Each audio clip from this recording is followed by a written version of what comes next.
Welcome to the Slop Temple. We pray this video helps. In this video, I will explain how to use Notion on a tablet. First, download the Notion app from your tablet's app store, whether it is an iPad or an Android device. Once installed, simply log in with your existing Notion account credentials. If you are new to Notion, you can easily create a new account right from the app. All your workspaces and pages will then automatically synchronize, giving you seamless access to your content across all your devices. Navigating Notion on your tablet is incredibly intuitive. You can easily access all your pages, databases, and settings through the sidebar located on the left side of your screen.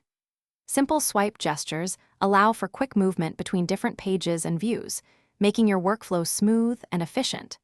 The entire interface is designed to be touch-friendly, ensuring a responsive and enjoyable experience tailored perfectly for tablet use. Creating and editing content on your tablet is straightforward and efficient. Simply tap anywhere on a page to start typing and add various content blocks, such as text, images, or to-do lists. You can easily rearrange your page layout by dragging and dropping blocks with your finger, providing great flexibility.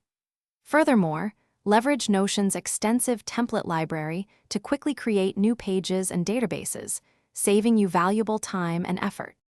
To enhance your Notion experience on a tablet, consider a few advanced tips. Connecting a Bluetooth keyboard can dramatically increase your typing speed and overall productivity, especially for longer documents. You can also utilize your tablet's native share sheet functionality to send web pages, images, or text snippets directly into Notion. Additionally, add Notion widgets to your home screen for one-tap access to your most important pages or databases. Thanks for watching. Consider subscribing if we helped you.